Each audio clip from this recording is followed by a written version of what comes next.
Hey you guys, so today I'm doing a video on a porch sign. So what you see me doing is pouring mixing up my paints. I had like a dark brown paint, but I didn't want it I didn't want the sign to be that dark, so I mixed the dark brown with the white paint that I have. So now you just see me mixing up the paint until I get the desired color that I want. Now, I can't tell you, like, the measurements. Like, y'all, I was just pouring, mixing until I got something that I like. But luckily for this one, I got it on the first time. So, I'm getting my... Oh, this is the paint that I use. I'm showing you the paint that I use. And I got all of this from Micheals. And these are the brushes that I use. Now, I got the board from Home Depot. I want to say it's a 10-inch by 48-inch board. And I want to say it's, if you do feet, is 1x4. I think. I can't quite remember.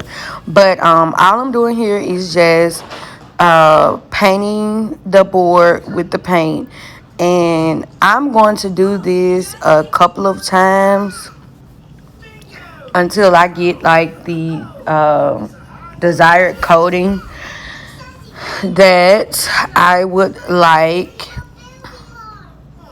So yeah, I'm gonna do this for a while, so just keep watching.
Okay, so this is the next day. I did 3 coats and I let it dry. So now I'm about to mix up the paint for the other side, because this is going to be a 2-sided sign. So I have some red, but I wanted like a pinkish color.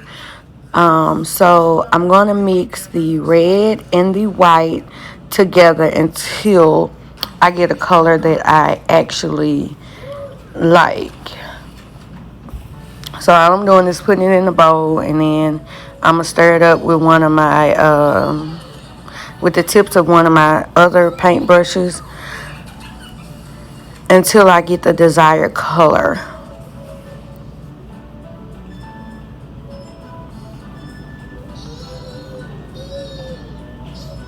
I'm using up all that white. I think I used that whole bottle. Yep, I did because I had to pull out another one. Wow.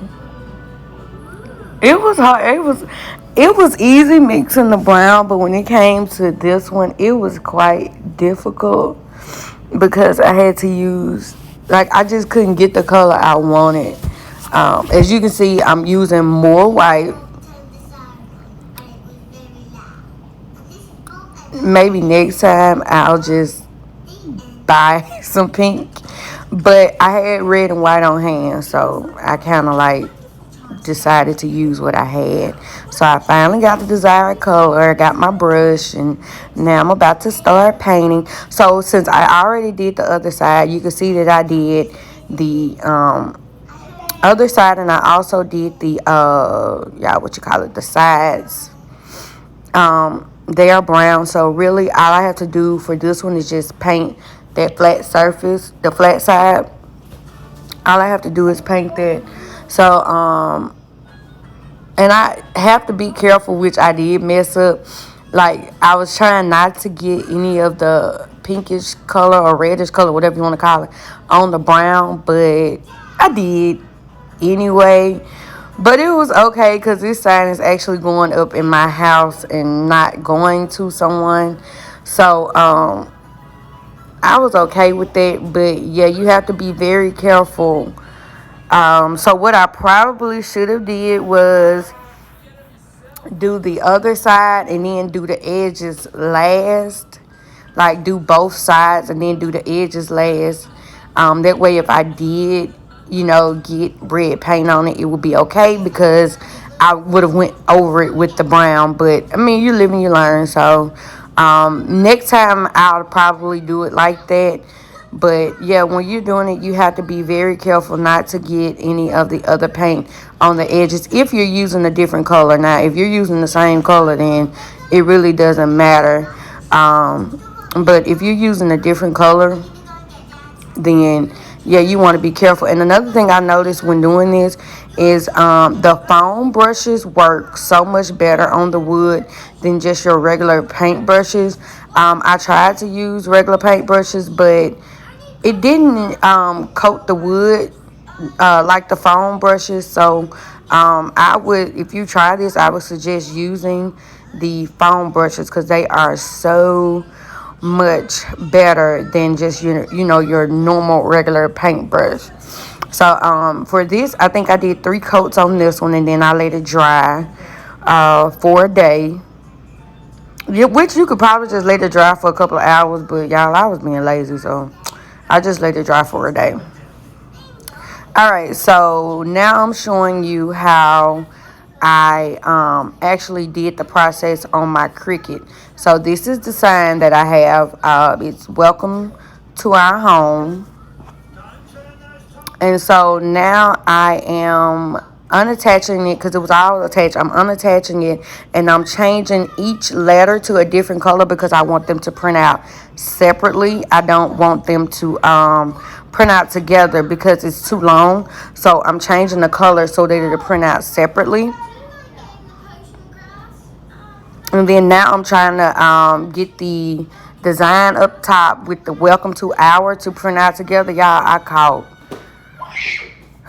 it with this one. But I ended up just having I just ended up having it to print separately, and then I just put it on the board without, because I wanted it together. It would make it easier, but I wasn't able to do that. So now everything is ready to print. So I'm connecting it to my Cricut.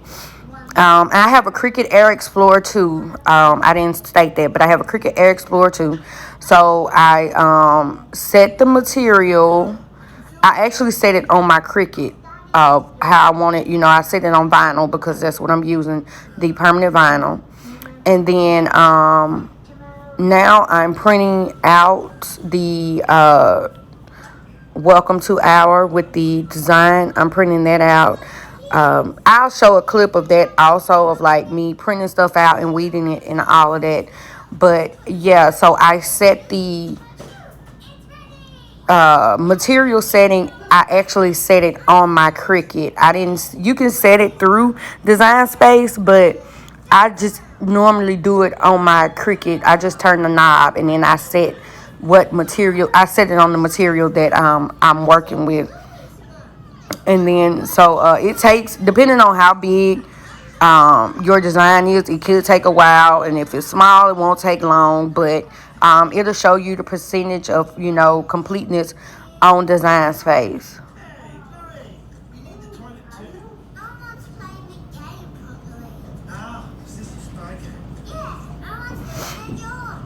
And I used Oracle 651 vinyl also. I forgot to state that I used Oracle 651 vinyl to complete this project. And so when it comes to okay, so here we go. I'm putting the vinyl on the mat, and I'm loading it into the Cricut machine, and now it's printing out, which is basically, it goes with the screen recording that I just showed you. So I'm printing it out. I do not know what color that is. It's a beautiful color now, but I cannot remember. But I also purchased that Oracle 651 vinyl from Micheals. Now, you can also check out Expressions vinyl. They're the bomb, but I wanted to do that quickly, so I went to Michael. So all I'm doing now is cutting off my excess vinyl. Like, if I'm not going to use it, I kind of try to save it. It's what you call scraps. So I'm cutting it off. I'm getting my weeding tool, and then I'm weeding off the excess vinyl that I don't need. So this one is the letter E. And I use a standard grip mat, and I did use my 12 by 24 mat because I couldn't find the other one. So now I'm going to show you how I place the vinyl. Oh, the colors are beautiful, aren't they? Now I'm going to show you how I place the vinyl on the board. So right now I'm just lining everything up to get an idea of where everything should be placed before I put it on there. And this is my transfer tape. I got that roll from Expressions Vinyl. So I'll be using that transfer tape. And basically, I just take the transfer tape and put it on the design. And, I cut it so I won't use too much. And then I use my scraper to varnish it real good so that I can, so that it can stick to the transfer paper. Y'all, this is not hard at all. So then you peel it off and you stick it to the board. Where you get it where you want it, and you stick it, and then you push it down, and you take your scraper and you varnish it, on the board. And you have to be careful when you're lifting it up because sometimes it won't stick. But a trick that I found is I could hold the scraper to the transfer tape as I'm pulling up like I'm doing here, and that actually helps everything stick. And you can use the same piece of transfer paper over. You don't have to use a new piece every time. If it's still tacky, you can, use the same piece. And it's just the same process through the whole thing. You put the transfer tape on the design, you varnish it real good, you peel it off, and then you stick it to your board, and you use your scraper to varnish it again, and then you just pull it off. I had to get my computer because I couldn't remember exactly how everything went. So I do use my computer to look at the design in Design Space so that I can make sure I do everything correctly. So like I said, it's a very tedious process, but it's not hard, especially once you get the hang of it.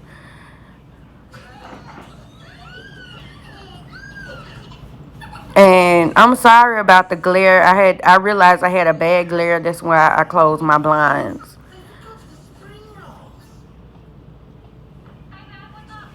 Now with that one, I was able to pull it off without having the scraper stuck to it. But like I said, if if you're having problems with something sticking, then just do like I did with the first design. And as you're pulling the transfer tape up, hold the scraper to it, and it'll push everything down while you're pulling the transfer tape up. I think I pretty much explained everything. So right now I'm just gonna let you all just watch what I do for the rest of the board. I'm sorry my little helper is in the way. She's trying her hardest, and I kept fussing at her to move, but you know, kids. So yeah, y'all just keep watching, and I hope I explained everything to the point where you can understand. But if not, you can always ask questions in the comment section, and I'll respond.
Okay, you guys, so this is the finished product. This is the side that I showed you that I was working on. And this is the other side. I hope this video was helpful, you guys. Please like, comment, and subscribe. If you have any questions, do not hesitate to leave them in the comment section below. I hope it was helpful, and I thank you guys for watching.